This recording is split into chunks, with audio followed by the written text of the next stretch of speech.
আমার মেয়ে হয়ে থাকবে। হ্যাঁ, তারপরে মায়ের ঘর ছেড়ে কোথায় গিয়ে স্বামীর ঘরে ওই দূরে চলে যাবে। কি হচ্ছে নাকি? শোনো মা, ওর কথায় তুমি কিছু মনে করো না। আমি তো মা, আমি তোমার সাথেই আছি।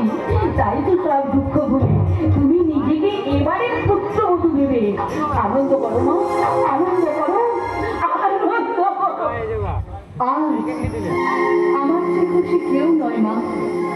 রাতের পর যেমন ভোরের সূর্য ওঠে, দুঃখের পর যেমন সুখ আসে, তেমনি অনেক জ্বালা যন্ত্রণার পর আজ এই শুষ্ক মরুভূমিতে আমি একটু জল পেলাম।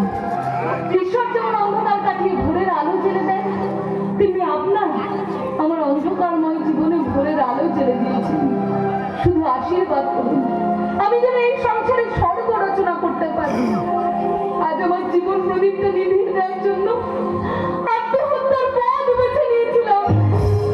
সেখান থেকে যখন ফিরিয়ে এনেছে, আমি এই সংসারের জন্য জীবন দিয়ে দেবো। তবে একটা কথা, আপনার ছেলে আমাকে মেনে নেবে তো?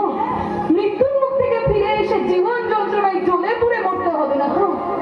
সেই যন্ত্রণার চেয়ে আত্মহত্যা ছিল অনেক ভালো।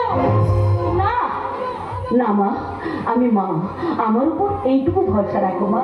আমার ছেলে আমার কথার কিন্তু মাত্র নজর করবে না। তাই তো তোমার জীবনের হাসি, আনন্দ, সুখ সব তুমি আমার উপর ছেড়ে দাও মা।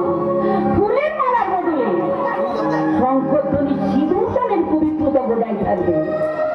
আমি তোমাকে কথা দিলাম মা, আর কোনো